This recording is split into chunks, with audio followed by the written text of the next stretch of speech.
The inaugural issue of the New Thinking Aloud magazine was just released on March 1st. You can download a free PDF copy from the New Thinking Aloud Foundation website. That's newthinkingaloud.org. You can even order a printed copy from nta-magazine.magcloud.com.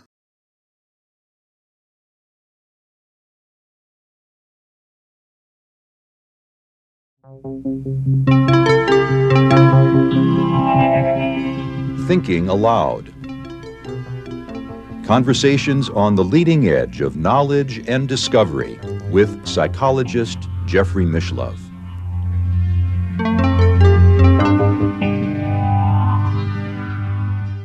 Hello and welcome. I'm Emmy Vadnais, co-host with Jeffrey Mishlove. My guest today is Robert Thurman, who is a professor emeritus at Columbia University, where he taught Indo-Tibetan Buddhist studies for 50 years.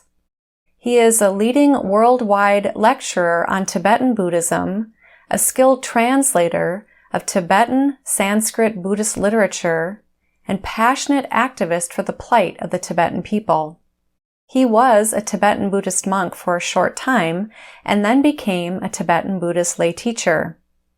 He is a Padma Shri honoree from the President of India for bringing back Indian Buddhist literature that had gotten lost since the 12th century. He is a close friend of His Holiness the Dalai Lama and has been for the past 50 years. He is co-founder and president of Tibet House US Menla, a cultural center in service of His Holiness the Dalai Lama and the Tibetan people. He is host of the Bob Thurman podcast, Buddhas Have More Fun. He is father of 5 and grandfather of 6 children. He is the father of the actress Uma Thurman and grandfather of the actress Maya Hawke. He is great-grandfather to Secret and Gaia, who are not yet famous. He is author of many books, including Why the Dalai Lama Matters, His Act of Truth as a Solution for China, Tibet, and the Whole World, and Infinite Life, Awakening to Bliss Within. He is co-author of Man of Peace, the illustrated life story of the Dalai Lama of Tibet, and Love Your Enemies, How to Break the Anger Habit and Be a Whole Lot Happier. His most recent book is Wisdom is Bliss, 4 friendly fun facts that can change your life, which is the topic of our conversation today. Bob is located in the New York City area. Now I'll switch over to the internet video. Welcome, Bob. It is such a joy to have you with me today. Thank you, Emma. I'm very happy to meet you too. With your latest book, you describe that wisdom is bliss. How does Buddhism help us access wisdom? Well, it's it's a learning process, but which involves also an unlearning process. So the thing is, wisdom is the opposite of delusion, or what I like to call misknowledge. That is to say, a kind of, we think we know something and it's for sure, but we're actually wrong. And I love the word misknowledge, which actually exists in the English dictionary, but it's not it's a sort of a little bit archaic word. We use misunderstanding and misperception. We have those terms are pretty common, but misknowledge is not common. And to misknow something, I really like that, because it means we really think we know it, but it's a mistake, actually. And so a lot of our culture and our sort of perceptual habits and thinking habits from Buddhist psychological point of view are mistaken. For example, we think that, and even Western science would agree with that. For example, I think this tabletop is solid wood and my hand is solid hand, and there would be no way my hand would ever fall through the tabletop. But scientists will tell me the tabletop is made of atoms, and the atoms are mostly empty space, and there's a nucleus and an electron that runs around it, and it looks like a It looks like they say the nucleus is like a golf ball on home plate, and the electron is running around in the bleachers of a big baseball stadium. So it's mostly empty space. And so science tells me the way I perceive the wood is incorrect, actually, according to their higher instrumentation. But that's just the way my senses are programmed to perceive it. And so that's kind of, I misknow the tabletop. To me, it's like sort of absolutely the tabletop. There's no question. And I think, well, science is in some other zone, and they say that's more real than this. And I don't really, and we leave it at that, so to speak. But Buddhism doesn't leave it at that. Buddha, as a scientist, as an explorer of reality, of the mind and of matter, for that matter, like a physicist, he pursued the nature of things, and he discovered the relationality. He discovered relativity, you could say. And he discovered that the only absolute is the relativity, which sounds kind of contradictory. But if you think about it, people who believe in an omnipotent God who's absolute and yet relates to the world by creating it, they're sort of using the word absolute and relative, which are opposites, in a confusing way, not exactly strictly logical way. So the point is, if you pursue with scientific and philosophic logic, you come up with the idea that there is no such thing as an absolute that could be relative to any relational thing or relevant to any relational thing. So therefore, the absolute thing is the relativity of everything.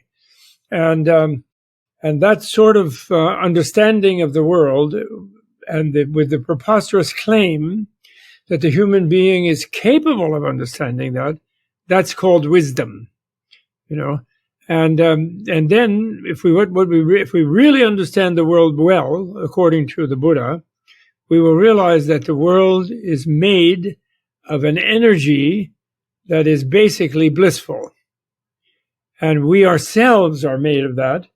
And any kind of perception that we have of misery or pain is our misperception of what we are perceiving. And therefore, we have a saying in English, ignorance is bliss, meaning that we're sort of scared of the nature of what reality might be. It might be bad, so it's better not to know what it is, and sort of get in a zone where it seems not too bad around us. And the statement, wisdom is bliss, is directly contradicting that and saying that the more reality we know, the happier we will be. Because that was what Buddha taught his students. And the huge tradition, which is thought of as a religious tradition, is kind of more an educational, scientific tradition that wants people to know what their own reality really is, because then they'll be happy. Then what would you describe, or how would you define what wisdom is? Well, wisdom is the knowing of what you really are, of what reality really is. For example, I'm alive, supposedly. And also, I don't feel particularly bad right now. And so I have a feeling of well-being within me, and I have a life force within me, and in a way you could call it a health force. One reason I have that is that the cells in my body kind of like each other. They're happy to connect to one another. They transmit fluids, they transmit nerve impulses, they send impulses so I can wiggle my fingers or whatever I can do. And so in other words, the whole reality of me functions well in a reasonable environment. And if I knew the deeper reality, the actual force of life itself is this infinite energy that is ready to fulfill any need, actually. But if I don't think that, and I run down and I say, oh, well, maybe I won't get food tomorrow, I better eat a lot of food today, then I could make myself sick by putting my body into imbalance by paranoidly eating everything, thinking that I'll only get to eat today or something. In other words, if I get mistaken ideas about what I am, I would end up harming myself while trying to somehow prevent the negative thing. Now Buddha's argument was, or Buddha's discovery was, that if you deeply know what you really are, you would sort of realize you are God, really. and everybody else also is, really. And the time when you sort of most know it is when you're not completely convinced to think of whatever you see with your five senses is the real thing, but you are just completely open, like in open space. And the time when that normally happens to people is when they sleep, fall into deep sleep unconsciously, and then they fit into something called what is called clear light. That's the infinite love energy of the universe. And but you can, in a way, you can't really experience it as an object because you're made of it. So if you're God, you can't see God as a separate thing, in other words. So some sort of rigid dualistic theologians of monotheism, like some Protestant theologians, for example, or some Muslim ones, they would say that's a heresy, of a pantheistic heresy, thinking that God is everything, rather than God is something outside the universe, completely absolute and not relative, and yet somehow creates it out of nothing, all a bunch of completely common sense-wise meaningless things because they're using words in the opposite sense of what they mean. Because absolute means not relative. So an absolute thing, if there were such a thing, couldn't relate to any relative thing, so it would be irrelevant to the relative thing. Or if once it related, it would be a relative thing, if you follow me. So that's the famous Buddhist concept of emptiness, or discovery, you could say, of emptiness, which some people wrongly think is a discovery like what reality is open space. But that's not the case, because emptiness only means that all the relative things are empty of anything separate from their interconnection. So that means, in a way, the discovery of emptiness is that we are completely relational beings. So the other thing that wisdom is, we go back to your question on wisdom, is if you really know wisdom, what you know is that how you relate to relative things is kind of the most amazing thing you can possibly do. And when you're relating to other sensitive beings, then you never want to cause them any pain or harm. You only want them to feel good. So that's called love, to wish the beloved to feel good, to be happy. And it's called compassion, which means the unwillingness to, feeling that others' suffering is unbearable to you, equal to your own suffering. Or you never want anybody else to suffer. That's compassion. So love and compassion are like two sides of the same coin. And so wisdom becomes love and compassion when it's complete, which means to say that you completely settle in, if you will, with all of that kind of energy that people save for sort of absolute life and death things. What we would say life and death thing, they settle in for the next motion I will make with my hand could be worse. I could jerk it in some unpleasant way, or I could move it smoothly. And that's like an absolute accomplishment, to move it nicely and smoothly, to say something nice in a good tone of voice, to say something understandable so that another person is happy that they can understand it, etc. In other words, those little things become of absolute importance, even though they're relative things. Yes, well, there's a wonderful one I just put in the class I was doing recently, a famous work by someone called Shantideva. He said, whenever anybody in any time in the infinite future, even in other lives, ever asked him, where's the road? Where's the bathroom? Where's the kitchen? Where's the whatever? I will never point with one finger. It's over there. I will only use my whole hand, like when you invite an honored guest to enter, or to sit down somewhere or something, like welcome them.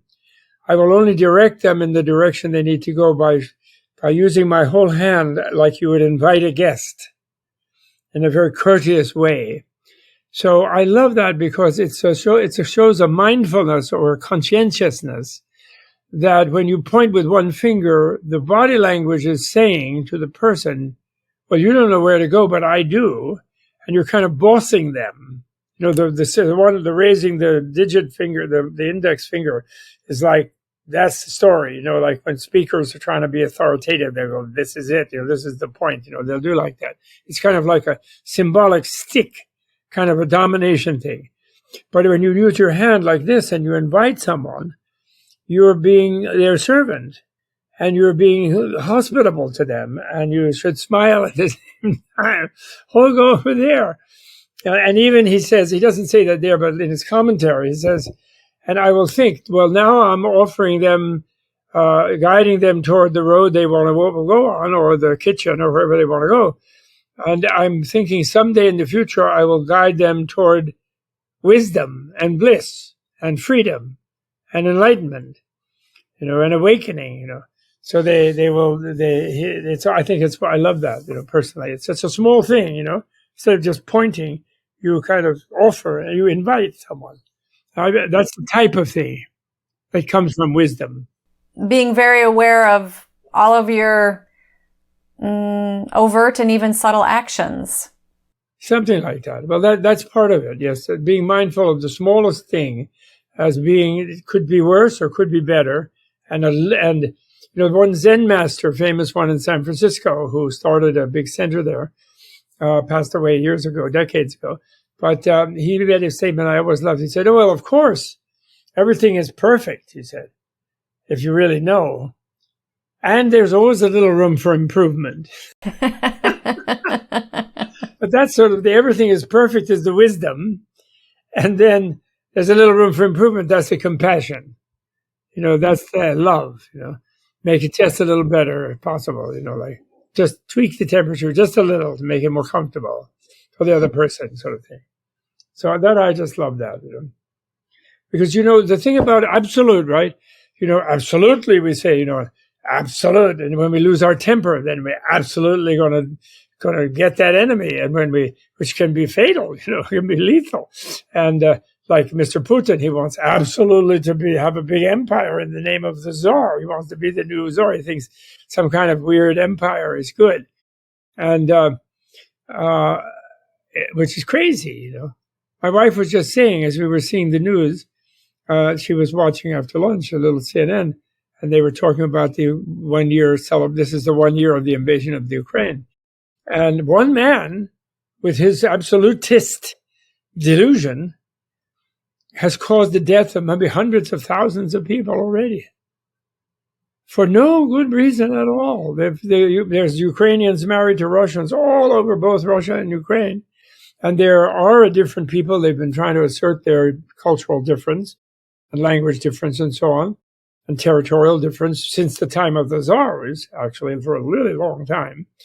And so he just KGB guy, he wants to just insist that, and he's crazy. And the structure of the society is such that this one person's delusion that he has an absolute need to do something at the cost of others' life and death can cause such destruction. It's really, he should really have a council of grandmothers like the old Algonquin Indians did, who would say, no, Vlad, you go learn to play hockey or something, or get in the ring and do some boxing, You can try to defeat your enemy that way, but you are not allowed to kill all these people for no reason. Really silly, So that this sort of squeezing the absolutes out of the relative makes for good relationships, put it that way. Mm-hmm. You mentioned that wisdom is essentially knowing that we are God. Yet in Buddhism, there are many gods. So what is your understanding then? If we are God, are we then gods? Or how would you describe that? Well, I wanted to say that the idea of the sort of ultimate goodness of the universe, for example, in the Gospel of John, he says God is love, God is Logos, God is Christ. And then he also says God is just simply love, like a giant love force. So Buddha's discovery of nirvana is that the universe is one giant ocean of love energy, meaning that the energy is infinite, the universe is infinite, and the energy, it's made of energy, doesn't even need atoms, right? It doesn't need mass, it's just energy. And that energy is there to be drawn on inexhaustibly by any entity within which it may have formed itself into, which feels it's depleted in some way. So in other words, it's like everybody is loved. Everything they need is around them. when they feel that that's not the case, then they might try to hoard things or take them away from other people, or etc. And then they'll create stress and conflict. So this idea that the default reality is a plenitude, is a blissfulness, is a good thing, then leads people to flourish, basically. So if you take God as love, okay, then love is God, then you don't think of it as a person who's related to a particular tribe and who has spoken in a certain language, which is a scripture of some kind, and which is therefore the authority for everything. And those who don't speak that language, they're doomed. And you get into all these terrible situations that the human beings have done.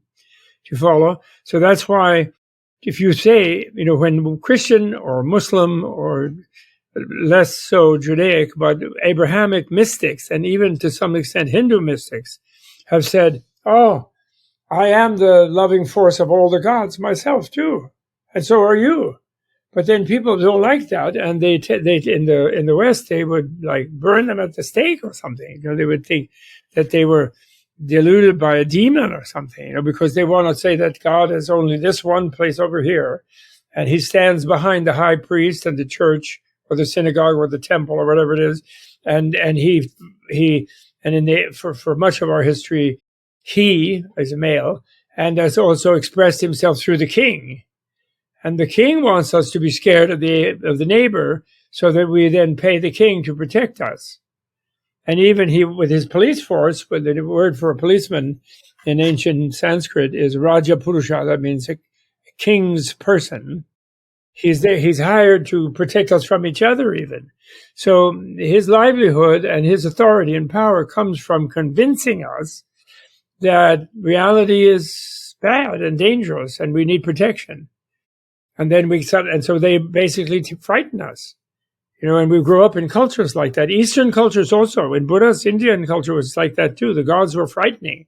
The Vedic gods, in Buddha's time, from what are called the Vedas. And you had to do rituals, for sacrifices to them to keep them off your neck, And he said, no, they are just very fortunate beings who at one time in the infinite past, they've been human. Humans have been them. And they've been animals also. They've also been in hellish type of situations, very negative types. Currently, they're very powerful and whatever, but no one of them is the absolute boss. They're still relational beings. And it's good to have them on your side, but on the other hand, they cannot help you too well to understand what you are and what the world is. And the only person who can do that is you yourself. And however, teachers who have themselves understood what it is can help you with a course. It's right, but you don't take a course in some language or some topic, and just by going and signing up with the teacher implants their full knowledge of the course in you. No, you have to learn it yourself. But teacher can help you with the method, So that's the nature of the Buddha's teaching. The Buddha doesn't expect even himself to be just believed and repeated, and he doesn't think he should be indoctrinating people, because they have to learn themselves how to see accurately, and he can help them do that. But ultimately, they have to do it.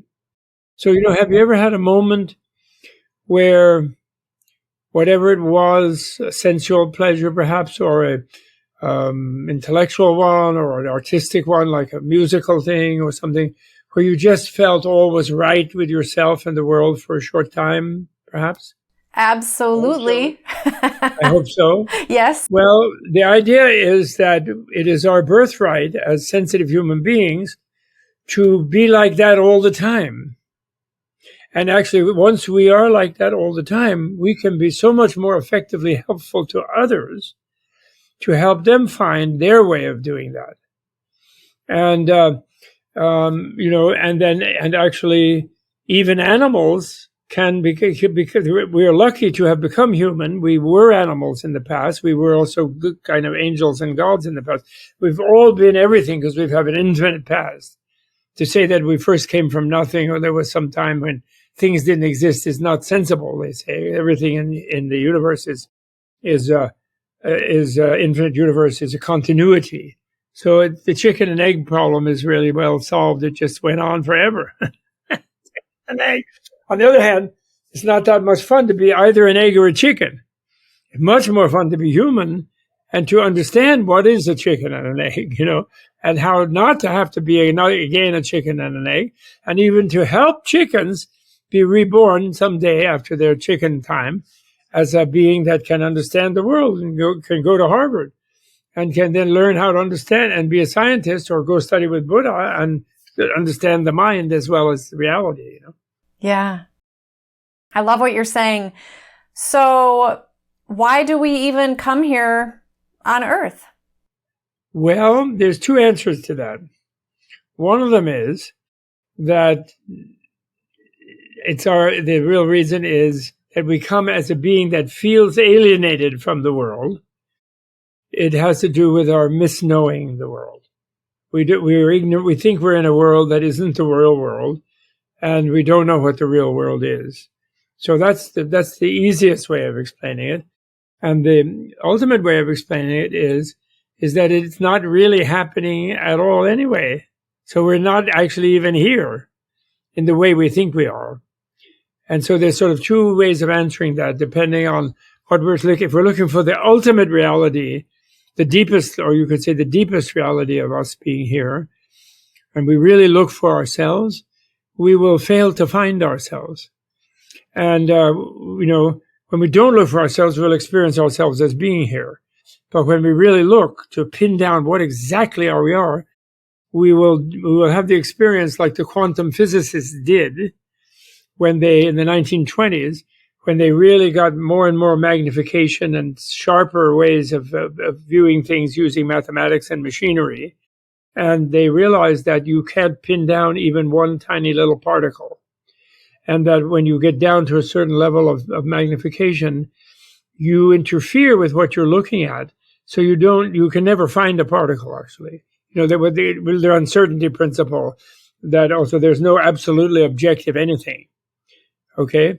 So, and that's the deepest level. But on the other hand, that doesn't mean we're nothing. That doesn't mean we found nothing. It just means we didn't find what we were looking for.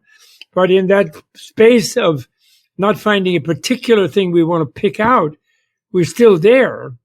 And that still being there is this sort of fact of our being one with the love force of the universe, which I mentioned as God, because some Westerners think God is love, But really, it's not a particular person, but all the more powerful people are beings that are sort of more open to being more of that energy. That's all, than a human, or less of that energy than less than human. Like an animal that doesn't have the brain that we do, with all of its complicated ability to mirror and to investigate the world, but just knows enough to chase its food and to run away from its consumers, with a dog-eat-dog vision of the animal kingdom. One eating another, they say, is what it's called. That's the misery of the less than human kingdom. And the human can live like that. Many of them do. But we also can stop and think about what we're doing. And we can do something that mammals do more than other animals. Reptiles do less. And all animals do to some extent. They are able to identify with their own young, for example. But their range of identifying with otherness is very limited. Whereas we can identify with the universe, by broadening our perspective and by seeing through some narrow self-identity. We can learn to identify, like people in love identify with one another, parents identify with the child identifies with the parents up to a point. People identify on teams with each other, even in war, based on anger, they all identify with their platoon and so on. People identify their nation, their religion, their gender, all these levels of identification we are capable of, because we are beings who imagine our way through life. And we've imagined up these amazing cultures and symbolic systems and all these things. But then we've kind of trapped our imagination in particular ones, and we think ours is the only realistic one, the others are no good. And so we have fights then and so on. So, but what a Buddha is defined as is a being that has come to be able to expand, to be equally aware of all this stuff, which is a little bit inconceivable to us, you know. But on the other hand, when you're not in love, it's inconceivable to you that you could be so in love with someone that you're practically willing to give your life to that being. That seems like not way. Now, man, I'm not going to do that. We see somebody else's baby, or we see somebody we're not going to like. But then when we really fall in love, we could be capable of that, right? But that's because of our flexibility of imagination. That's our good fortune as humans. You know? From the Buddhist biological science point of view, you know, the karma theory, famous karma theory in Buddhism, is actually a Darwinian type theory explaining biology. It's not a mystical thing at all. But it explains that how our mind and body works together, how we shape ourselves. And of course, it's predicated on the principle of continuity, that our mind is something more subtle than our physical body. And therefore, the mind could be, at the very subtle level, we could call the mind our spirit. And then that spirit would have a continuity beyond death, is logical. And that it had a continuity from before birth also is logical. So the soul has come from somewhere, goes somewhere, and via different embodiments. You know. Tends to like embodiment. In a way, why do we like embodiment even? Because we're social, and because we realize there are other beings in the world. And if it was just mind to mind, with no bodies, you couldn't shake hands. You couldn't connect. You wouldn't even perceive the other person. You wouldn't have senses and an inside and an outside thing. So in a way, this human body is like a miracle of potentially positive interaction. Compared to other animals, they're big, you know, like a crocodile. How can they relate? Well, they can eat you or be eaten by you, you know. But they can't really dance with you very well, effectively. You know? Mm-hmm. You mentioned karma, and in your book you talk about how karma can be related to what kind of deeds you have done in previous lifetimes that come with you in other subsequent lifetimes. Right. And like my favorite example of how we got to be human from having been animals, although some people come from having been gods or angels, from better than human in some respects. The human is considered really advantaged not only than animals, but even than deities, because deities are smarter than us and more powerful, and they have access to more energy-rich levels of the environment. But they then become very complacent, and they sort of even think they might stay eternally like that. You know, like we can become complacent, think, oh, I'll live to 90, so I can relax. You know, and whereas we are much more vulnerable, and we're aware of the danger of dying and so on. So this gives us a motive to use our life meaningfully in a certain very valuable way. If we begin to open up our imagination to the opportunity of positive development that we're capable of achieving. And deities also know that. They're smarter than us, and they can interact with us if they feel like it, or if we're but they tend to be complacent about developing themselves, and they begin to become kind of proud and arrogant, actually. There's a wonderful verse about some god who has an amazing tiara, like jeweled crown, and it says, "Bless you by the joy that the gods experience when they bow to the foot of the Buddha and see the reflection of their own jewel ornaments in his toenails."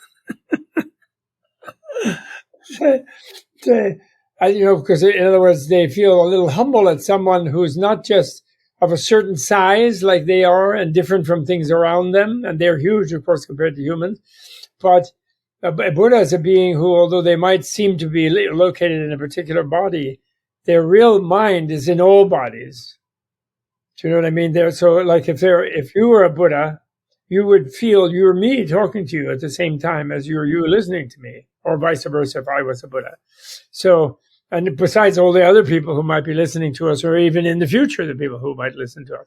So it's this kind of amazing thing that you know, sometimes people have a vision like that, you know, that different cultures allow more or less that easily. Like there's a famous story about Japanese people that they were barred from international crew competition, rowing. Where you have 8-man crew and a coxswain, who tells them when to pull, and steers.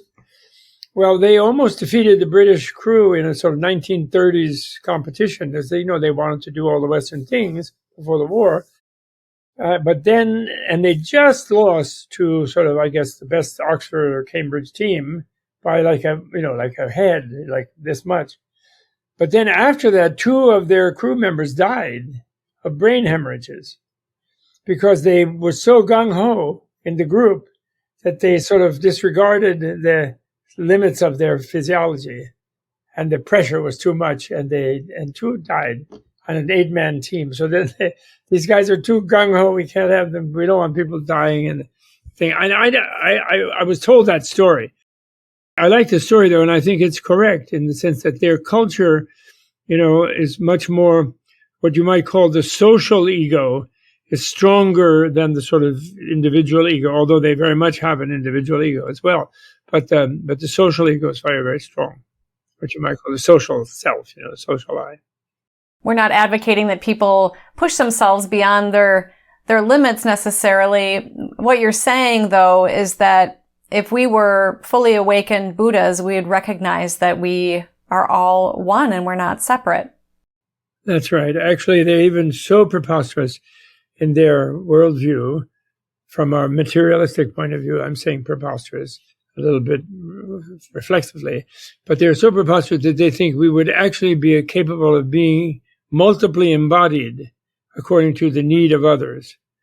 That is to say, what they call the body of emanation. They sort of have an analysis of what a Buddha is, a strange being, which is neither human nor God only, but can manifest in many embodiments. And some of the gods can do that too, they believe.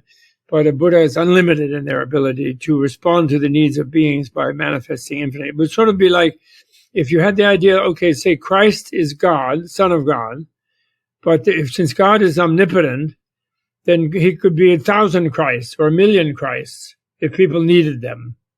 Would be the sort of a Buddhist idea like that. Because by being everything and being aware of all the need of all beings, anywhere anybody is suffering, then you could embody out of the pure energy.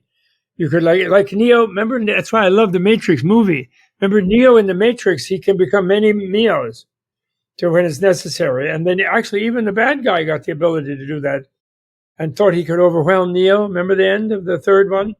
And then he put his fist into Neo in their Matrix battle that they had, and then Neo started turning into him and all the multiple Neos, so that then he was laughing away Agent Smith. Everybody was going to become an evil Agent Smith. And then to his horror, all the Agent Smiths turned into Neos, remember? So they were all one, but then the good one became stronger than the bad one. So I love that, but generally the idea that someone could be multiple bodies, already that sci-fi kind of idea, gives a little jolt to the imagination. For example, a juggler can juggle different things with the 2 hands, which I couldn't do, right?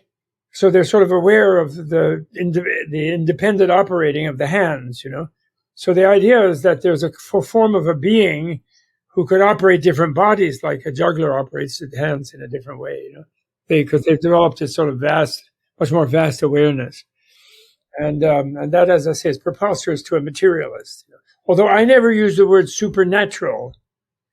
I only use the word supernormal for whatever is a reigning normality, which in materialism is the mind has no such power. In fact, even materialism says the mind is nothing, actually. It's just an illusion that the brain creates, that we have some sort of subtle energy level of awareness that is a continuum that constitutes our personality or something, or our subjectivity.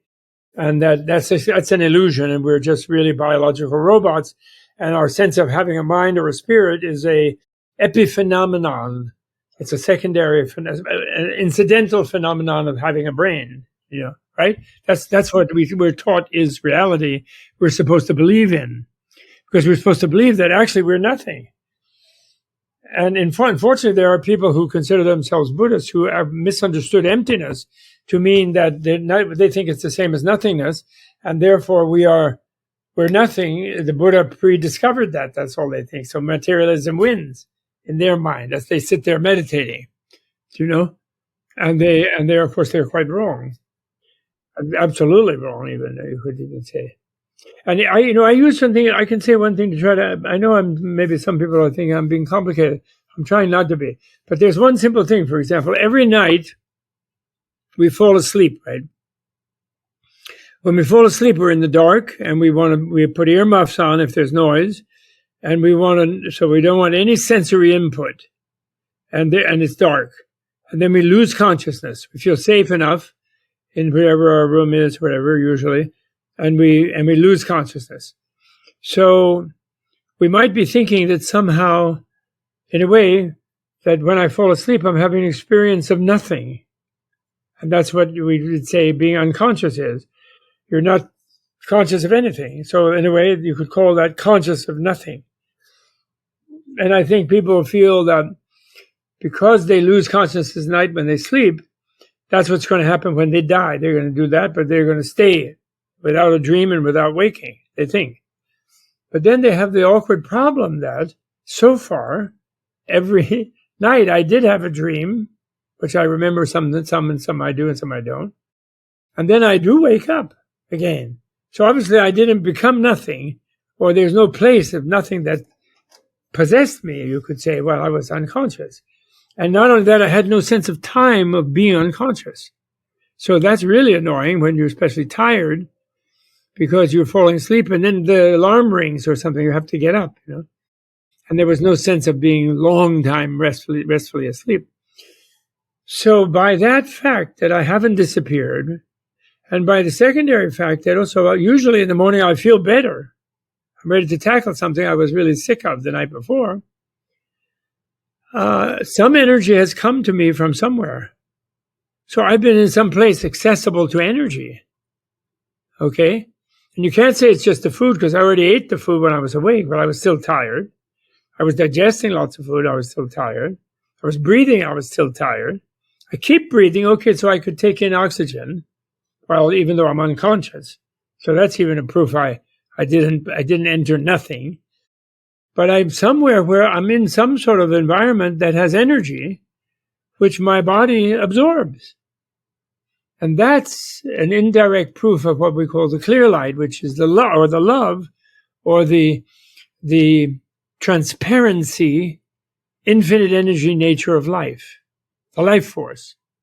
Surrounding us all, and that's why I said earlier we were just God, just to be shocking and daring, because that means we were in the embrace of God, which is inexhaustible love, meaning some energy that wanted to replenish wherever we were depleted, whatever cell, whatever thought, whatever brain plaque or whatever we had, like refresh us, So that's really interesting.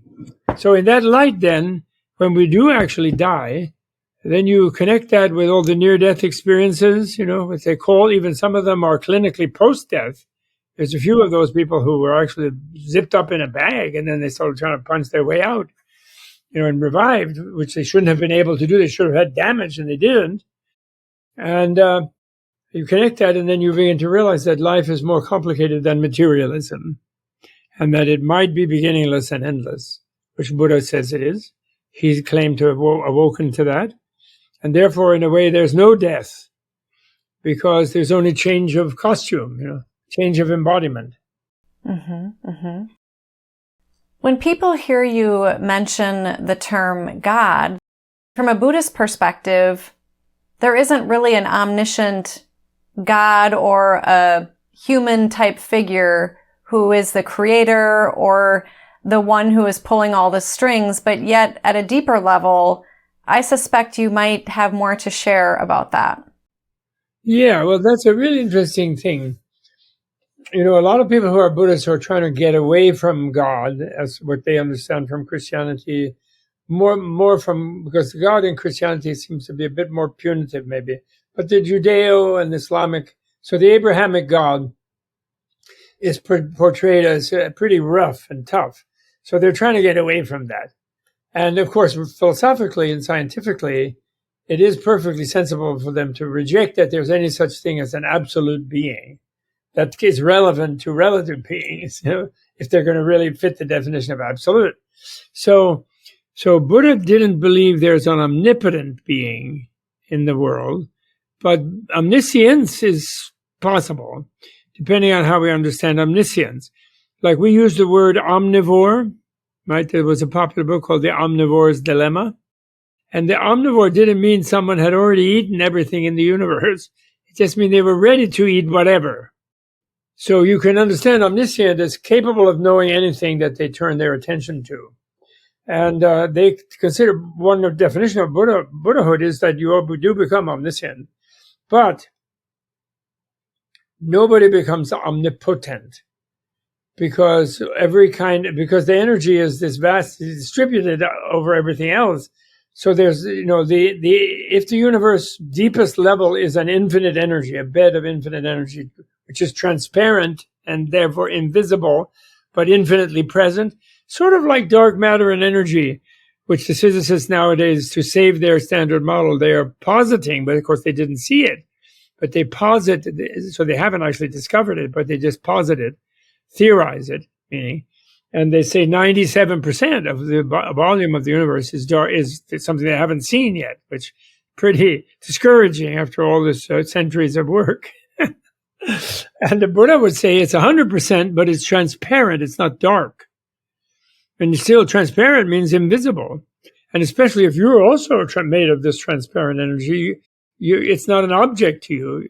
You're seeing mechanism, and the objects that you might see are all equally transparent. So there's no grabbing it outside yourself as an object.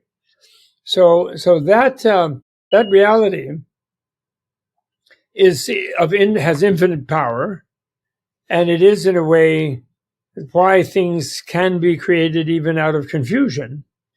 But it doesn't do, once it's infinite, it doesn't have any desire of its own to manifest anything, because everything's already fully done as far as it goes.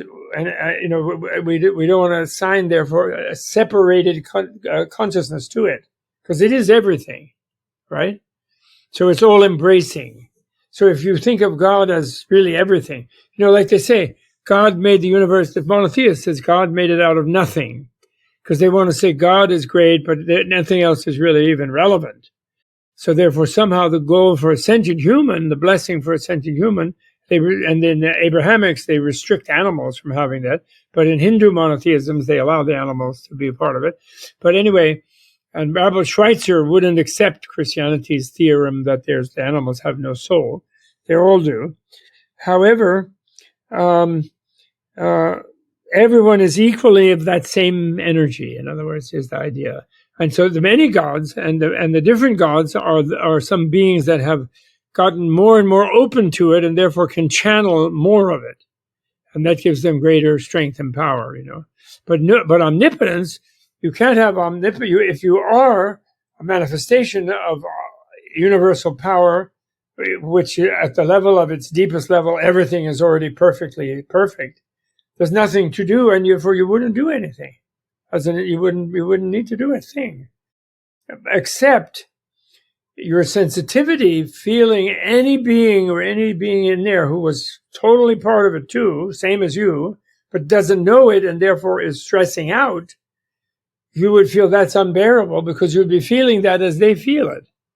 So then you would manifest whatever it takes to help them relax, basically, and be part of this infinite goodness and love and luminosity and so on, crystalline bliss. And so then therefore wisdom is bliss sort of comes around to that. And ignorance is suffering, and ignorance causes suffering.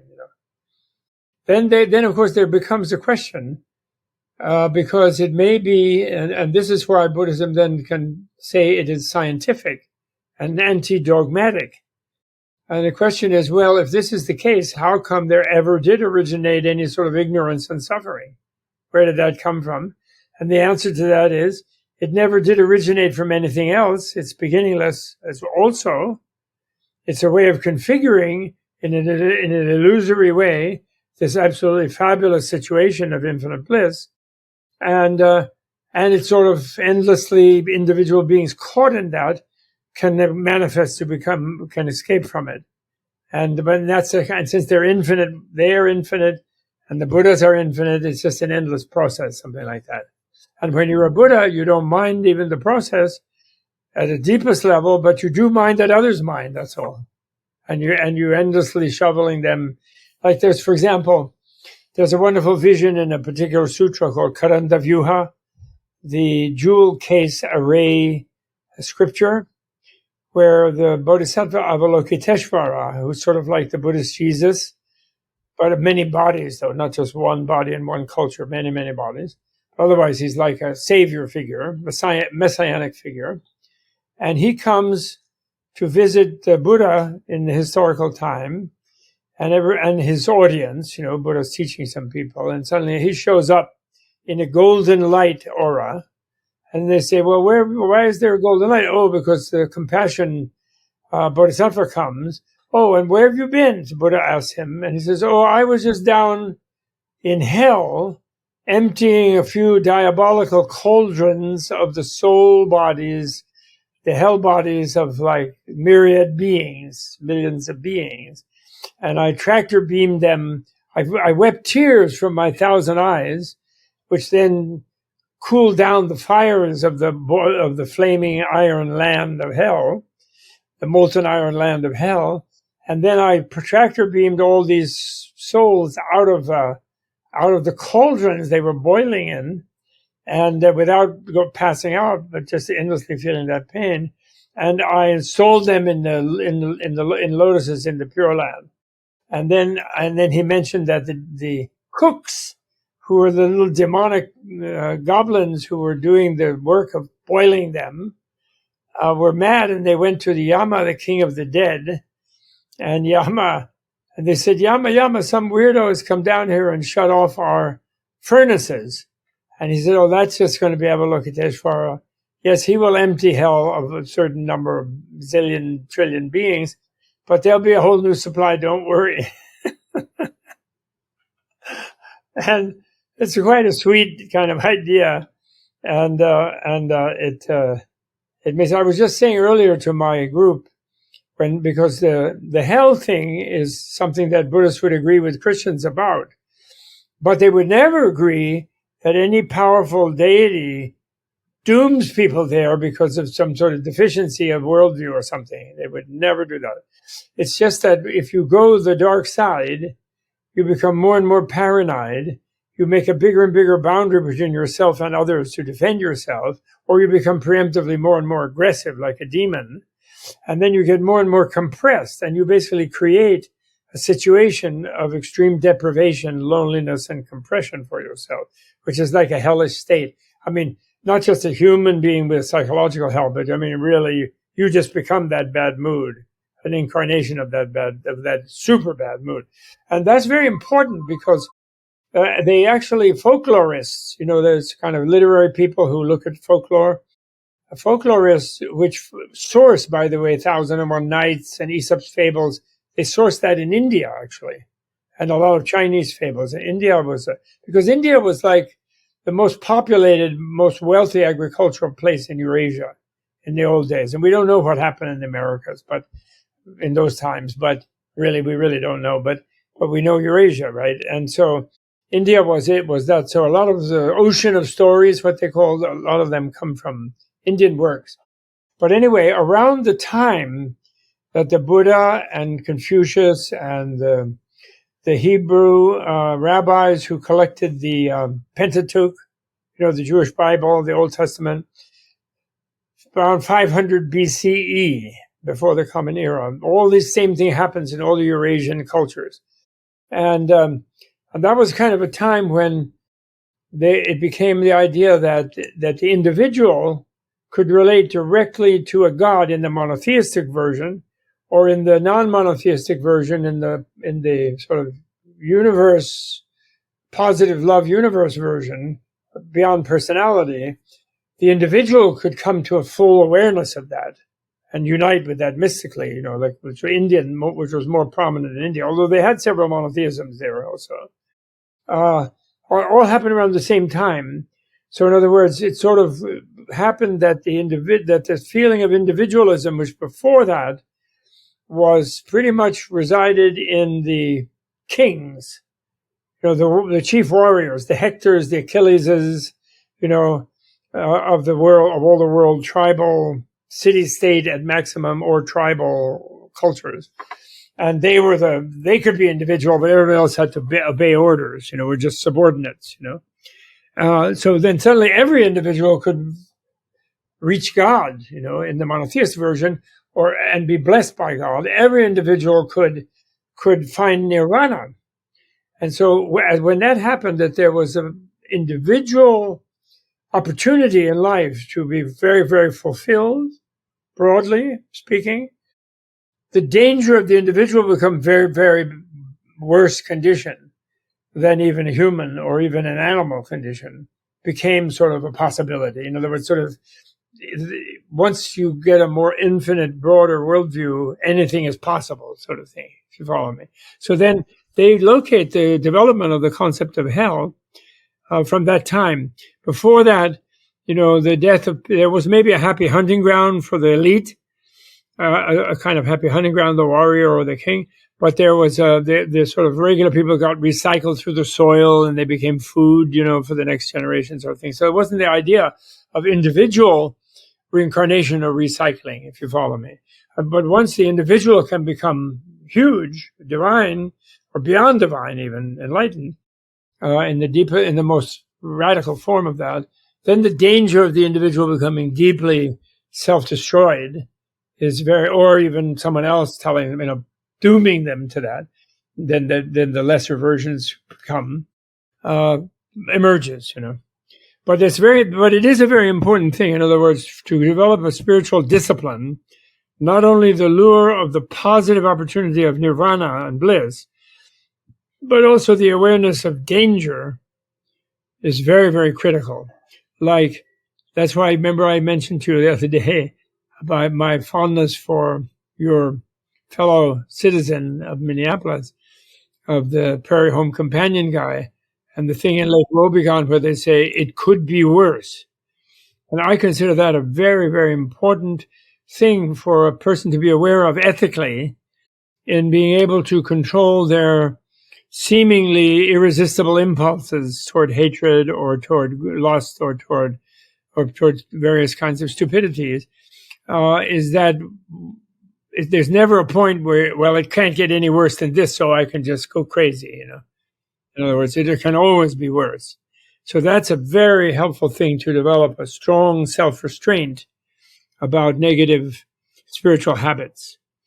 So both the opportunity, the fabulous opportunity of what we can evolve to become in our life, therefore the meaningfulness of our life, and a little bit the danger of how bad it can become, and that badness not ending in mere death, going on in further, worse off situations in life. That's really very important, I think. It helps give us a strong energy and helps us get free of the materialist circuit breaker, right? Spiritual circuit breaker, which I call where, you've had many temper tantrums. It always turns out to have bad results, maybe a little superficial victory, but then by screaming at somebody, but then long-term negative and very bad for your personal health, even doctors will tell us.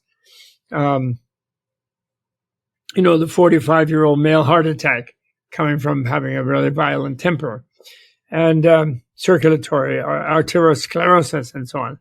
And but there's that point, the circuit breaker is where, well, I'm restraining my temper and trying to deal with this difficult situation in a more practical, effective way. But then at a certain point, click, the circuit breaker goes off, and I can't resist my powerful impulse. And I say, and what do we say? We say, oh, what the heck?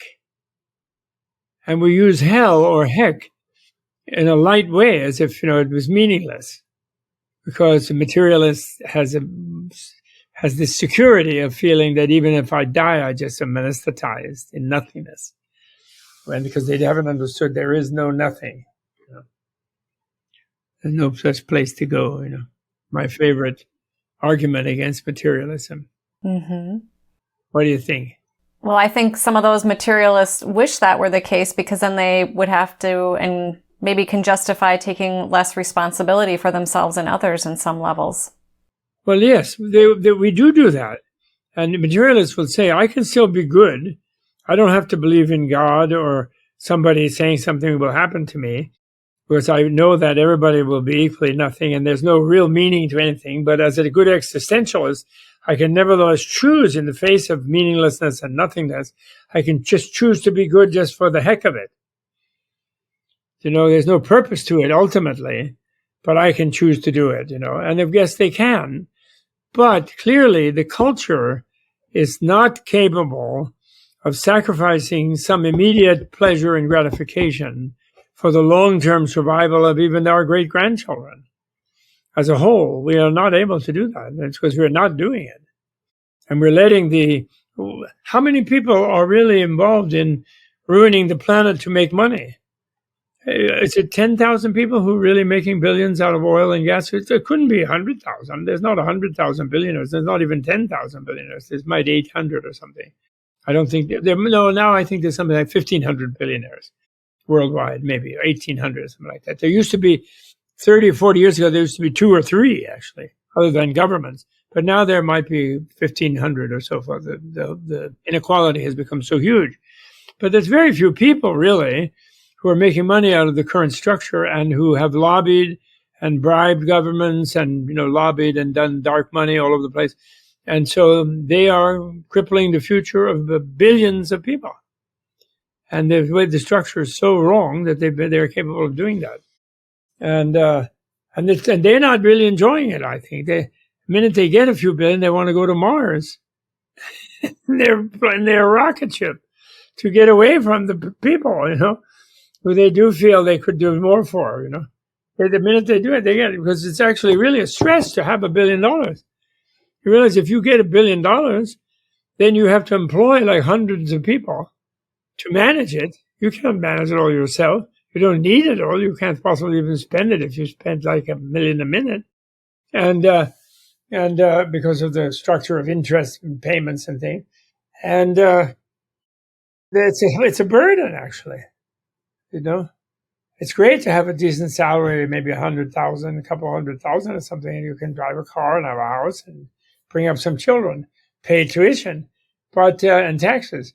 But billions is just a huge problem, actually. And then also you're in a culture where you're supposed to just get more, which you have no use for.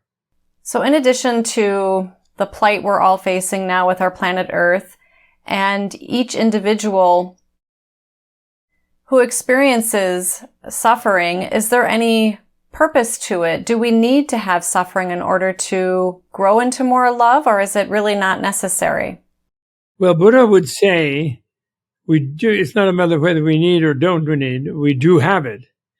And therefore his first friendly fun fact was that if we are in the position of being self-centered as a boundaried being, confronting potentially infinite others, they will sooner or later overwhelm us in space-time.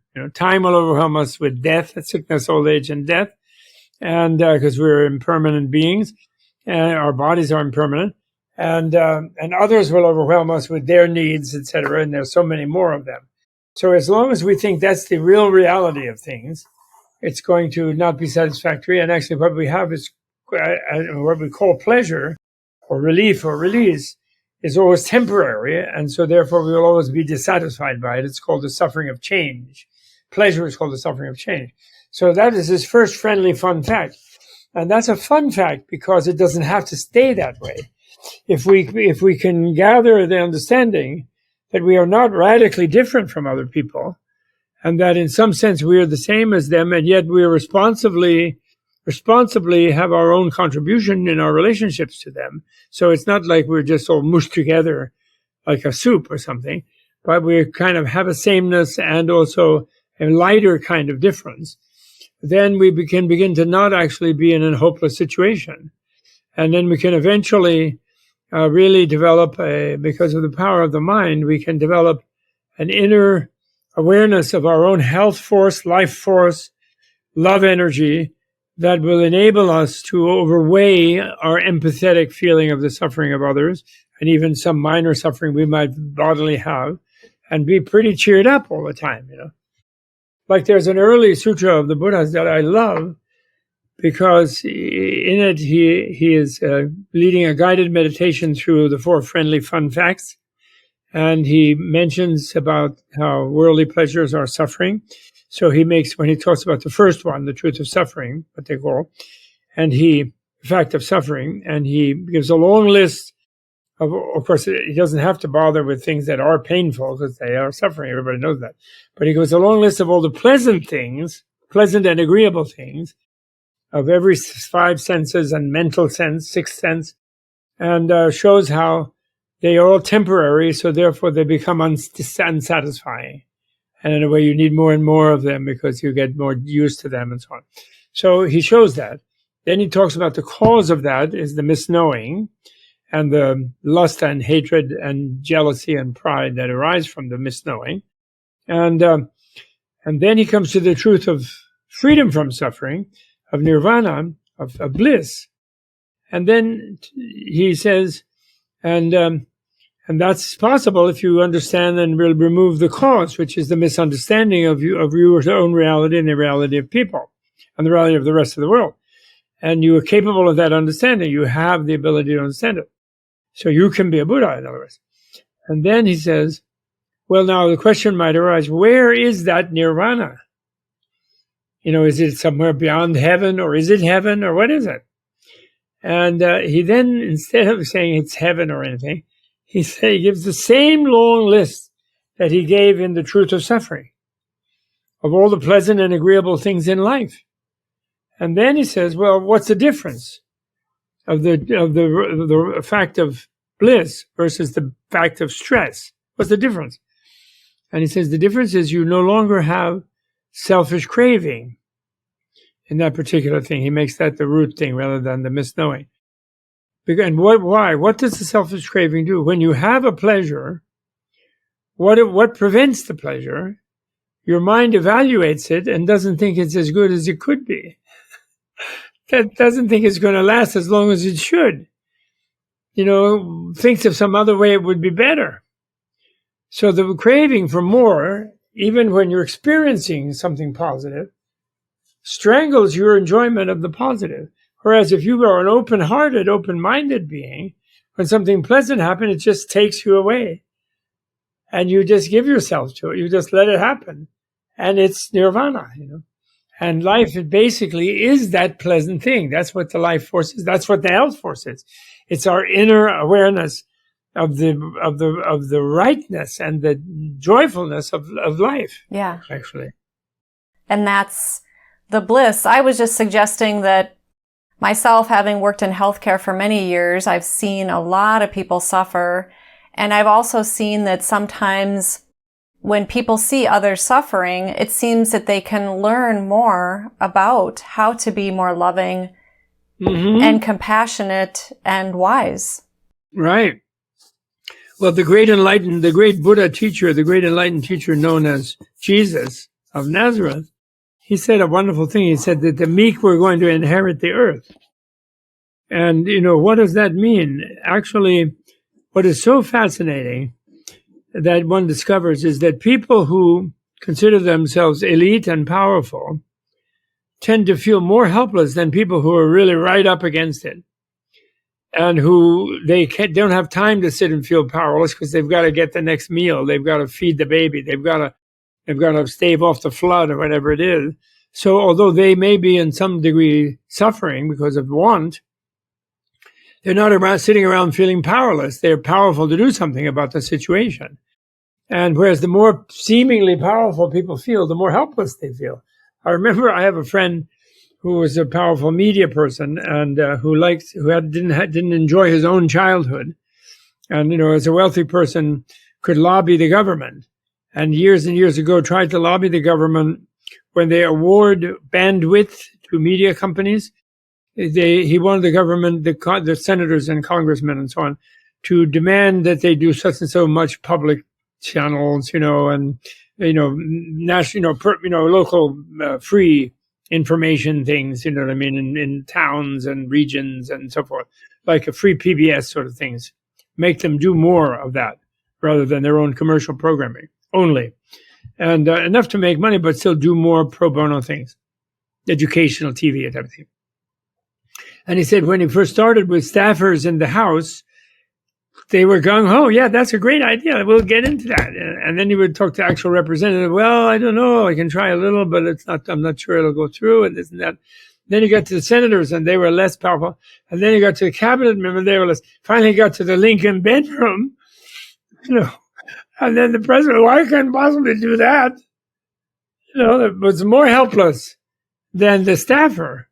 And unenthusiastic, and because of needing the media company to not loud mouth them and bring down their poll numbers. You know what I'm saying?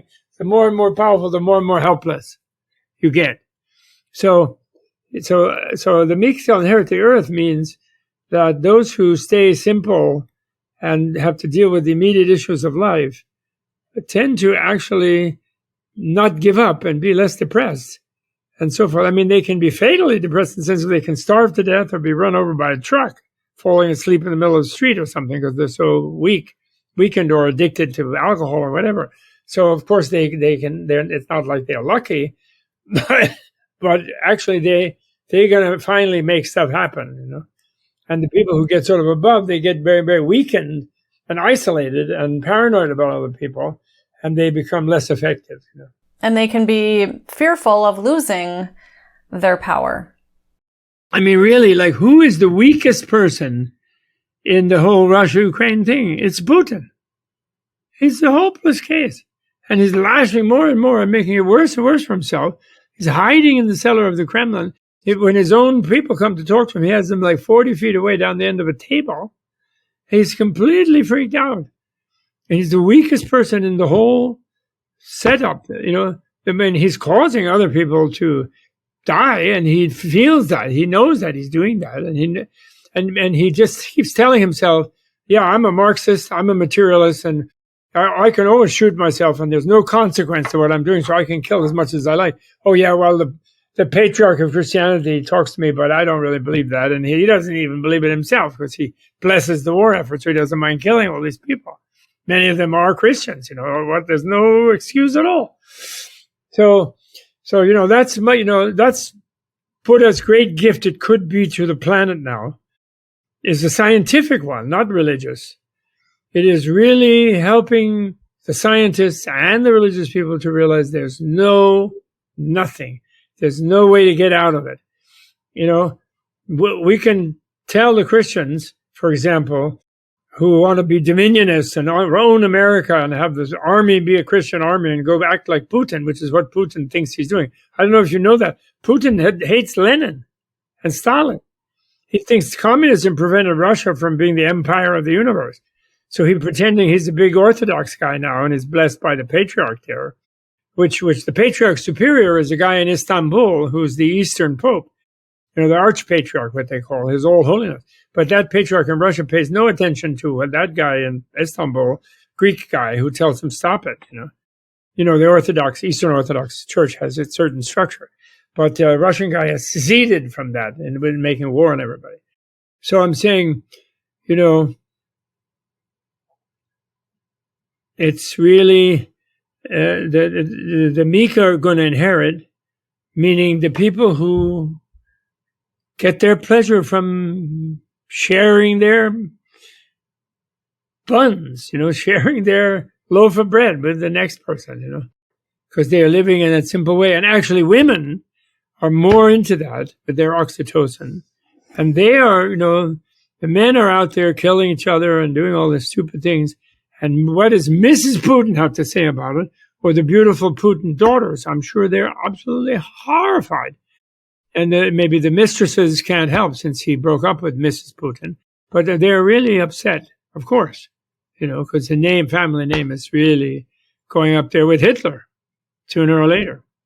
There's no way he's going to win that, and there's no way, he's all the smart people in this whole country have left, rather than be killed by this insanity.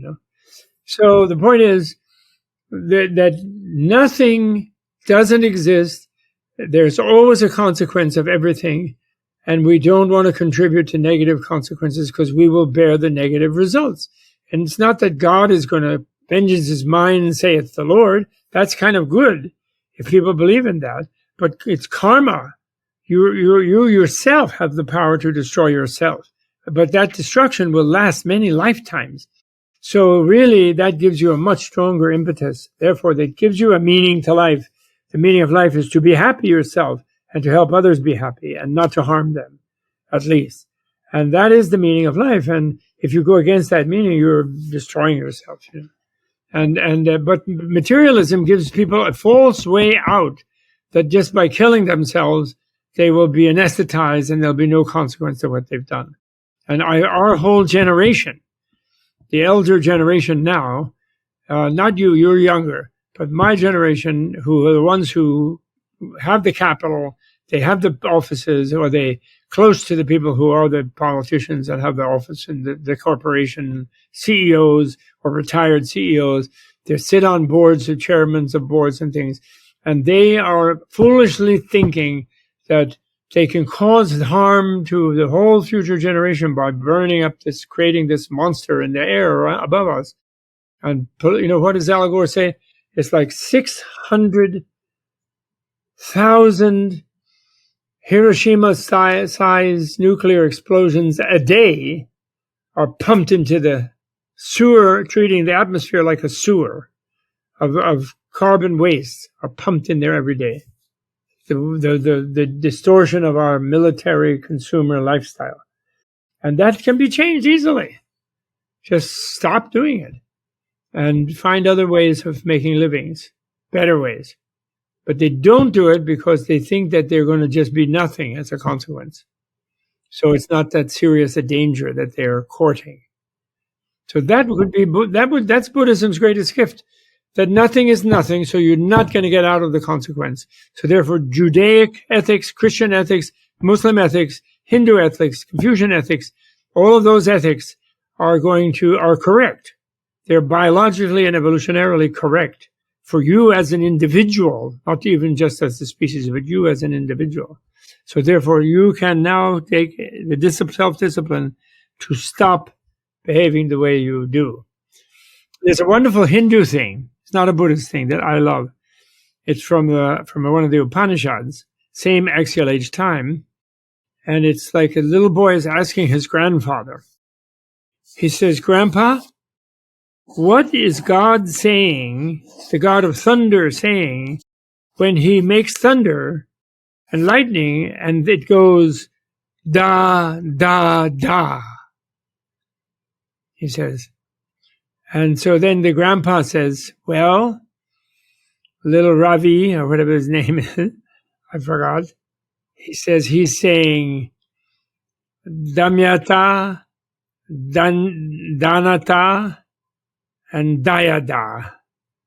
I think I've got some of the endings wrong on these three words that begin with da, because the sound of the thunder is put as da, da, da. So Damyata first means self-restraint. Danyada means generosity. And Dayadvam means compassion. So the God of thunder, the Lord with his lightning, is saying da, da, da. Nature itself is saying, be self-restrained, be generous, and be compassionate. Isn't that sweet? Very sweet. Oh, that's nice, Grandpa, the little kid says. Even the thunder is telling us what to do. And it's so nice, in Russian, as you know. I am so in love with the Russian people. I went for years, I went there for a decade, giving lectures on Buddhism and on general things too, just general happiness to Russians. And they are wonderfully spiritual and wonderful people. They really are very nice people. Their language is also very difficult grammar and requires a lot of intellectual intelligence to do it. But they had this unfortunate thing from the Tsar previously and from serfdom and then from the communist dictatorship of the dictatorship. They have this thing of allowing a structure where the one small, tiny elite or just even one committee or even just one person can cause so much damage, but luckily by now the smart ones immediately leave, millions left instantly. They knew what would happen, But, what's nice is when they say yes, they say da. Da, da, da. They go, when they're doing da, da, they go like that, When they toast with their vodka, which they do all too often, they go, well, here's to Buddha or something, they'll make a toast. And then everyone else will go, da, da, da. So they love that tale from the Upanishads. But it's not Buddhist.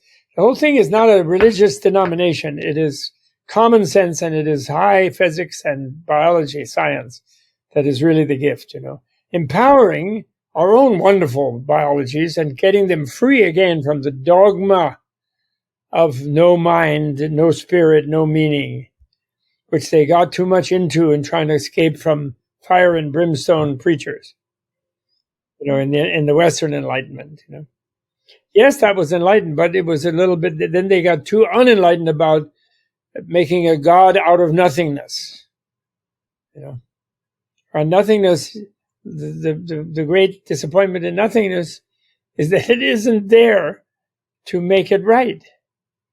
Simply not there. It's not there. There's no such thing. That's what it means.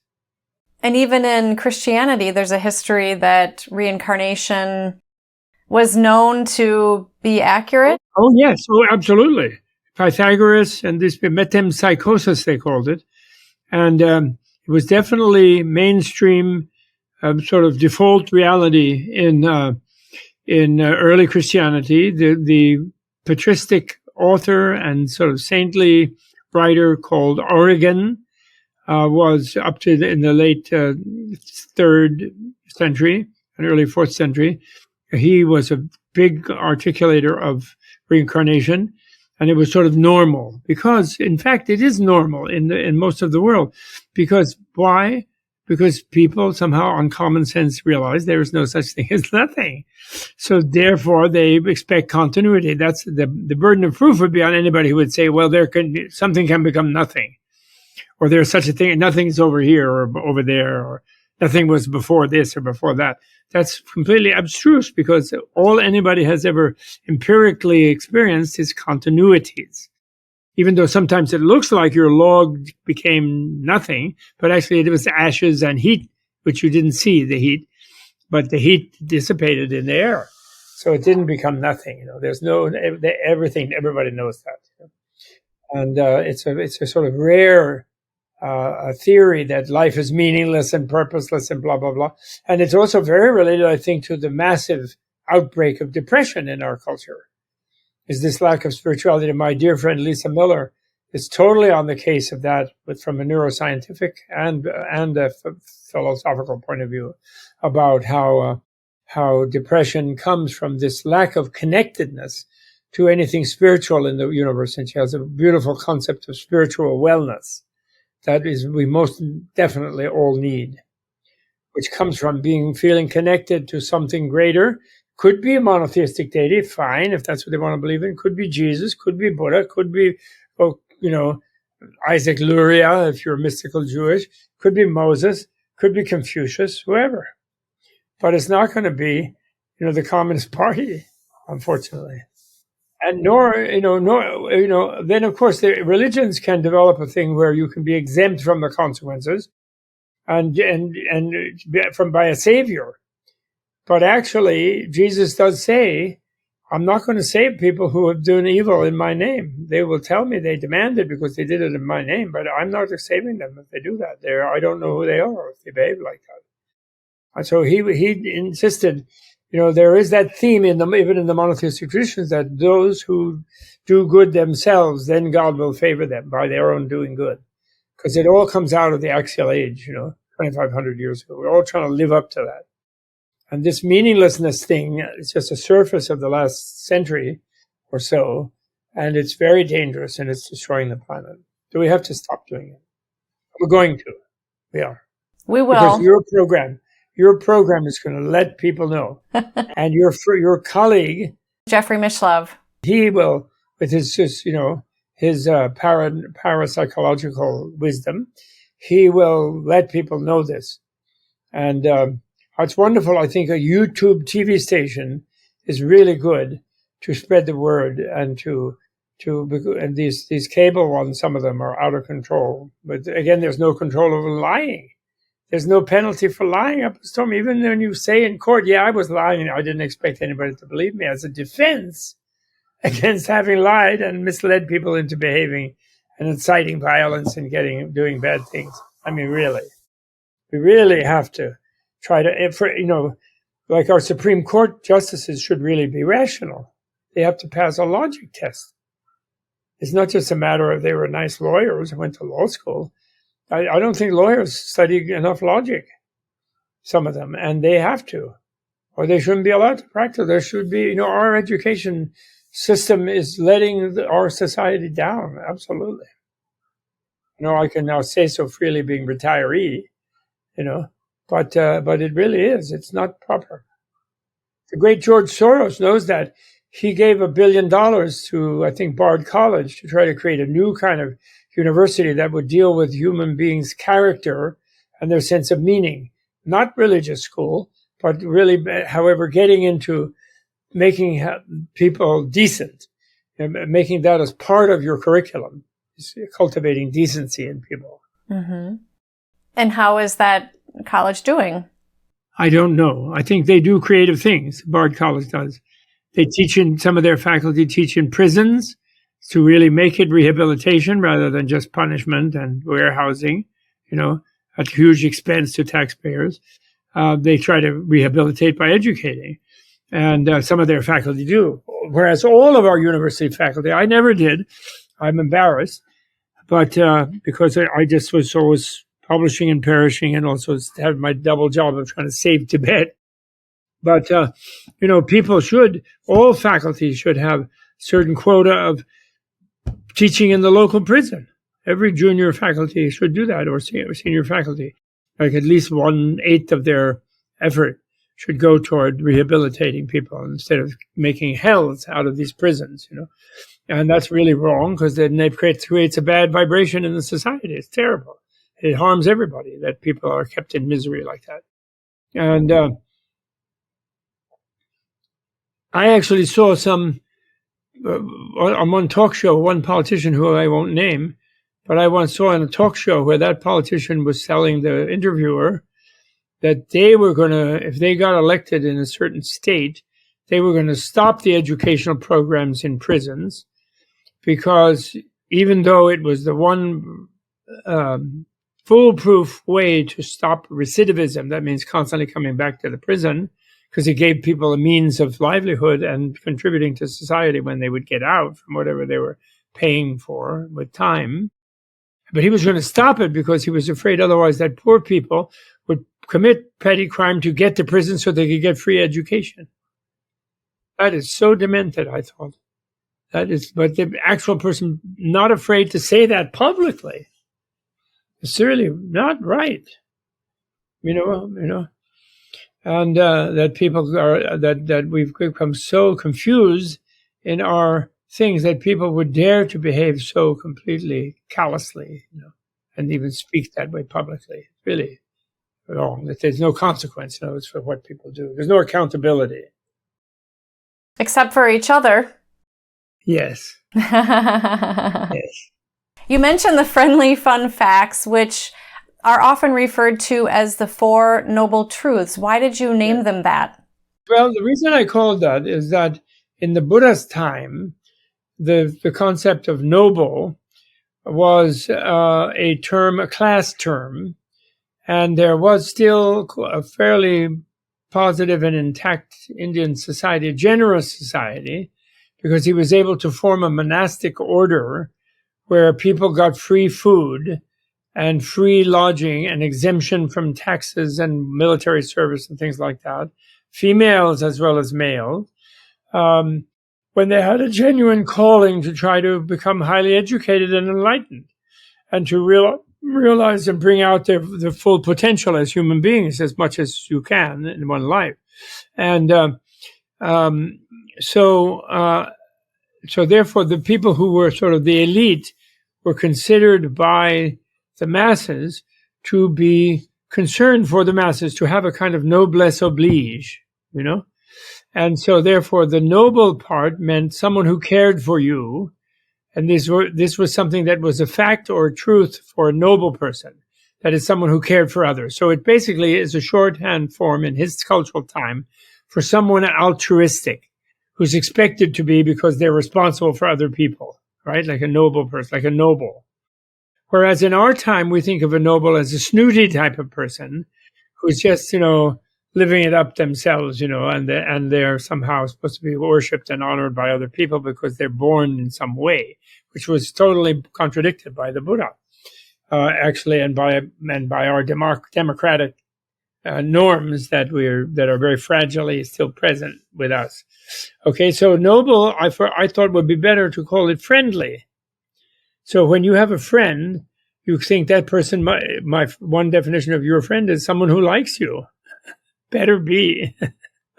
Now, there may be fake friends who are there to manipulate you or do something to you, but and that you hopefully will have a wisdom we have the good knowledge, good sense not to try to keep such friends, because a friend would be someone who actually likes us and we feel at ease and comfortable with them. Therefore, and when we're friends with someone, we like that person, we're friends of, right? So I thought friendly was better because it gives the idea of altruism. The friend cares for you, right? Then truth can be both a reality and a proposition about reality. And the word for truth, even in English, and the satya word is the same thing in Sanskrit, and it's spoken in Indian languages of Buddha's day. And so sat, what is real, what is there? Sat is the verb to be. So satya, what you have to cope with as reality. So therefore it could be called the four realities even, but I think a fact is a good thing. So it's like, it takes the weight off of, it's like not a dogma. It's not something you're just supposed to believe in. It's something you're supposed to cope with rather, the four friendly. So friendly facts. And then I threw in fun because the dominant one is the third one, the Buddha himself said, because the fact of the friendly fun fact of suffering is just the symptom of the unenlightened life. It's sort of like Socrates, nothing more drastic than what Socrates said. It's even less drastic. Socrates said, the unexamined life is not worth living. But Buddha never said that the unenlightened life is not worth living. Especially, it's very worth living. But it's if you don't use it to try to become enlightened, then you're kind of wasting it. So, because it will not be satisfactory to you. So it's like, face that fact sort of thing. You want to face it. And then then the second friendly fun fact is actually there's a cause which you can understand and you can interfere with the cause. That's one of his revelations. And that causes them not correctly understanding the world and yourself, and being even brainwashed by cultures that you can't even understand anything. And you just have to take somebody else's, the authority's word for it by frightening you about thinking of yourself as unable. And then the third one is the royal one. And the reality of things is everything is fine already in the deepest way of teaching it, because life is good and we are fine and we have the ability to do that. So that's the third one, and that's the fun one. So life is fun, actually. If we know what it is, we will realize it's fun. And fun is worthwhile. And fun is the aim, actually. Everyone should be having fun, And then the fourth one is then the way of both learning and unlearning. Unlearning the false convictions and false worldviews and misunderstandings about the world and about ourselves, and learning more about the real ones, and then taking that learning and making it visceral to even go in and change our unconscious and get rid of our being driven by all kinds of wild impulses in the unconscious, which is one of the main virtues of Buddhist psychology. They don't believe that a human being can discover how their unconscious works, become conscious of their unconscious impulses and the roots and the way how the mechanisms are in the mind, and can control them. It's sort of like, in other words, cognitive therapy really can work if it's thoroughgoing and goes deep enough, rather than the Freudian thing that is somehow the unconscious is a kind of, like almost like a material mechanism, because he was trying to be a scientist, be accepted by scientists, which you can't do anything about, which still dominates Western psychology, actually. And you have, Thinking Fast and Slow, some books, bestsellers about how you're helpless and have no free will, because your unconscious does everything before you know they're doing it. It's doing it. And that's only the unenlightened state. Enlightened state has no such unconscious. They can take all their life energies at the highest level of attainment, and they can make them all positive, and no lust, no greed, no hate, no jealousy, and all this. All those energies can be transformed into creative, artistic things that make life good for self and other. So that seventh one is the education, but the first, second, and fourth are all in this world of relative illusion, which has this illusory quality that we can learn to rewrite the script of life, of our life, and of as many as we can influence positively. We can help them do it once we've done our own, and we can really find joy in life. And we can find a kind of extreme, almost infinite joy, maybe in a few lives. Might take a while, but we've already done a lot of work to get to be human from the Buddhist Darwinian theory that the individual has evolved, and we've done it's tremendously difficult to become a human being. If we've overshot the human form from the animal kingdom and gone to be some low level of deity, or angel or something, it's very unlikely to come back down to the vulnerability of a human. It's a rare one who would really see that being worthwhile. And from the lower one, where you're really driven by impulse and no question, you don't have language, you can't learn from others, except by your mother maybe and your little clan of monkeys or whatever it is. And so your ability to transform and to master your own evolutionary trajectory is very, very limited. And yet the good person can become a horrible person can become a good person, and both good and horrible can become an enlightened person beyond such dangers. And that's by within the illusory thing, because it's we're writing our own script in interaction with others writing their scripts, and between all of us, should we get it all together, we can create like what they call a Buddhaverse or a Buddha land, instead of a universe, one that turns all just around us, each of us. It turns around everyone's enlightened bliss. Okay, so that's the idea. That's why I call them fun facts. Those do sound very fun and loving. Since I know you're so passionate about world affairs and the environment that is impacting all of us, what would you say, or what would Buddha say to people in power or people such as Putin? Well, what Buddha would say and what Dalai Lama would say if he didn't have a certain responsibility within the current corporate and nation-state system is he would say to members of the elite, not only he has said verbally and written to the youth, you have to challenge the old people who are just stuck in their ways and they're wrecking your future. Like, he listens to Greta Thunberg and all of the youth who are like her from Africa, from all over the world, and, Vanessa Nakate and various indigenous people in the Americas and all over the place. And he says, yes, make a nonviolent revolution. You need it. You need a revolution. He says that. And Buddha said it too. I wrote my first popular book on Buddha was called Inner Revolution, And, but so and I had to use the expression, a cool revolution, not hot one of just change the government, but leave the same negative structure. So he would say that. But the one thing that nobody does say is to the elite themselves, we expect them to step up from not just from the street and from the people who are deprived by the inequality, for example, and by the youth whose future is deprived by us creating a situation where by the 2050s, California will be a desert. There'll be these terrible floods and tornadoes like all the time.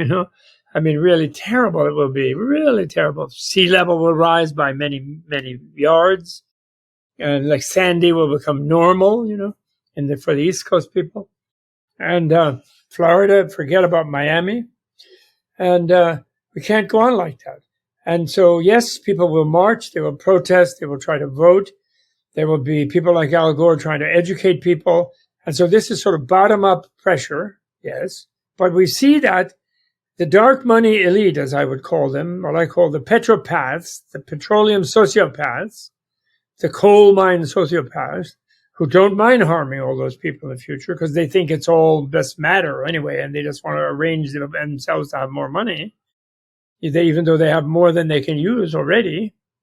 And they're condemning their heirs to being unable to spend whatever they inherit because of the spending it all on emergency measures in the destroyed environment. And so some of this elite themselves should pull it together and should give some billions to a bright money plan to actually go back and unbribe the government and outbid the dark money people and bring them to account and have a pact for the Mother Earth and have a political party to elect candidates who are in service of Mother Earth from the beginning and buy time on all media. Like Al Gore tried to start a TV show, but he couldn't get the money because the elite somehow, we don't want to like this and that. They were acting like they didn't have a responsibility. Because the liberal elite, I'm saying. Obviously, the illiberal elite has used that money effectively and controlled the governments. And Yuval Harari, I'm going to quote the wonderful writer Yuval Harari from Jerusalem, who wrote Homo Sapiens and Homo Deus and other works. And he has some YouTube things you can see free or TED Talks that you can see online and from YouTube, where he says that we are subsidizing the petroleum extractors and carbon extractors, coal is included very prominently, not only oil and gas and so on, but coal and the bad agriculture and so on. And we are subsidizing them $500 billion a year, meaning not just our U.S. government. I think U.S. is around $40 billion, but there's like hundreds of billions if you add all the world governments subsidize the petroleum industries because they get money into the budget of their governments that way. And they have to stop doing that, and they have to spend that on mitigation immediately and transformation. And then I was just reading today in the paper how even the green people are not allowing windmills to be built, and nobody's building the backbone so that all the distributed energy thing. And that surely is the utility people and the petroleum people blocking all those things and using permitting and regulation to block, decentralized energy production to block its development so they can keep selling more oil and coal and have their monopolies. And that has to just simply be stopped. And these things people have to get together. And if you get it on the media all the time, instead of selling people more cars, more pharmaceuticals for diseases that they're getting from the bad polluting air in the bad neighborhoods, from the lousy refineries and the horrible coal burning power plants and so forth. In other words, the elite people have to step up. The bankers, the billionaires, the hedge fund people, they have to put together a Gaia fund and not just something to the NRDC or the Greenpeace to go out and protest. They have to do it from a governing level, not just from a protesting level. From the governing level, from the power level, stop acting like they're powerless and to use their power, the money power that they have stumbled on by good fortune and by prudence and by inheritance and by whatever other reasons, cleverness, and use that to save the situation with the same cleverness that we have to pay tribute to the petropaths, petroleum sociopaths, that they have cleverly put people in office who do their bidding, who subsidize their industries, who don't pass regulations to control their industries, who the real treasury is, of course, in all the governments, and are not spending that money on what they need to spend it on. And so this is what the Buddha would say, what the Dalai Lama would say, is people with power have to go work for the good. They have to actually activate themselves and do it. And they do. They have, you have the Gates Fund. You have this thing. Then they don't do it really fully. Then people blame them. They say they have doing space lasers and God knows what. But never mind. They're going to say that. Then you should have your own broadcast platform where people tell the truth. Since Murdochs, who are the negative, illiberal billionaire types, are funding lying things, and since the government seems unable to control them, then you have to make another thing that tells the truth all the time, neck and neck. It has to do it attractively, it has to get great celebrities and artists to do it, have to pay them to do it, and it has to outcompete them from the top down as well as bottom up in the streets. That's the one element that we haven't done. Yuval Harari says global GDP is something like 85 trillion a year. That's all the countries. And 1.5 trillion a year spent mitigating and changing over to the way of changing the energy system with radical speed, where we get it not just 50%, we get it finished in 10 years. We can do that. And, there'll be a little candlelight and a little this and that, maybe in between, inconvenience. We have to make a decent backbone to get solar from the desert areas where you have no rain and total sunshine all the time, stored in batteries and pumped into cities in the cloud areas, and in more cold areas to warm people or cool people, whatever it needs. Then if there's some time when the electricity doesn't work for a little while because it has to be repaired and a new one placed, people will have to go through that, and they will if it's explained to them. Instead of brainwashing them that everything's fine and it's nobody knows. Like the Petropass spent 50 years preventing people from understanding the climate danger that they knew from their scientists. They knew that. And those people should be punished, of course. They should be removed from power, who have purposely deceived people, like the cigarette pushers about cancer, the petroleum people about climate. They should be removed from their power. It should be a crime. The Pope mentioned climate criminals in his Laudato Si. Pope Francis, he mentioned that. But no government has said there's such a thing as climate criminality. But there is. It harms people much more than somebody robbing a bag of apples from a store where they'll get thrown in jail for shoplifting. These people harming people by the millions. And there's no accountability. Because nobody in power really, somewhere everybody has this feeling that nobody can do anything, even if they have billions of dollars at their command. They just they'll give it away to this and that small effort. Because somehow the good is always in opposition and the evil is always more powerful. And we have to get rid of that idea. That's not true. And the meek shall inherit the earth means the good is more powerful. Jesus said so. And he showed that. He let the evil kill him.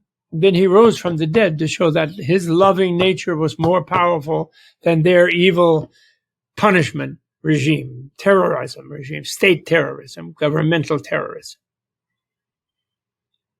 which they were doing, killing a perfectly innocent person just because he could talk up a storm and people would follow him. And they would chat, they would want to be free from imperial domination. All right? All right. So that's what Buddha would say. In other words, the whole monastic thing of the Christians and the Buddhists is the whole, people being monks and nuns has to do with trying to remove people from the militarized societies that we've suffered under in the patriarchal, male-dominated history of the last 3,000 years on this planet. And And now we've reached a point where that's intolerable, and nature herself is telling us that it's intolerable. She can't keep sustaining us and feeding us and sheltering us and comforting us if we keep polluting her and destroying her like this. The elements, the air, the water, the temperature, and the very soil. She can't do it. So she's rebelling against it. And our elite has to join that intensity of change, not just people in the streets. And stop trying to run away to New Zealand and run away to British Columbia and Labrador, whatever, wherever they think they're going, Norway. Okay? So that's what Buddha would say. And that's what Dalai Lama would say more forcefully. He does say it, but he has to get along with politicians, and he's not really in a position, because of his responsibility for his people who are genocidally oppressed under like a Putin-like dictatorship of China, and a country that is like a Ukraine to China, Ukraine to Russia, Tibet to China, it's like that. Mongolia to China is like Ukraine to Russia. Uyghurs, Turkestan to China is like Ukraine to Russia. These are supposed nation states masquerading, but supposed actual empires, imperialist entities masquerading as nation states. But they're not really nation states, because they are completely genociding their minority nations rather than let each one being self-determined. And that has to change. And it is changing, thanks to our comedian, wonderful Jewish comedian, President Zelensky, and his followers, and his brave followers. Bob, thank you so much for advocating for the Tibetan people, for you and your beautiful friendship with His Holiness the Dalai Lama, and for advocating for really our whole planet and world and every soul. Thank you so much for being with me today. It's my pleasure, because after all, advocating for the planet and seeing it as happening is like each individual's goodwill can happen, that means. And so don't ever be discouraged in your own smallest good impulse. It has tremendous power when aggregated by everyone. All right? Okay, thank you so much. And best to new thinking. All right, that's my little bit of contribution. And for those of you listening or watching, thank you for being with us.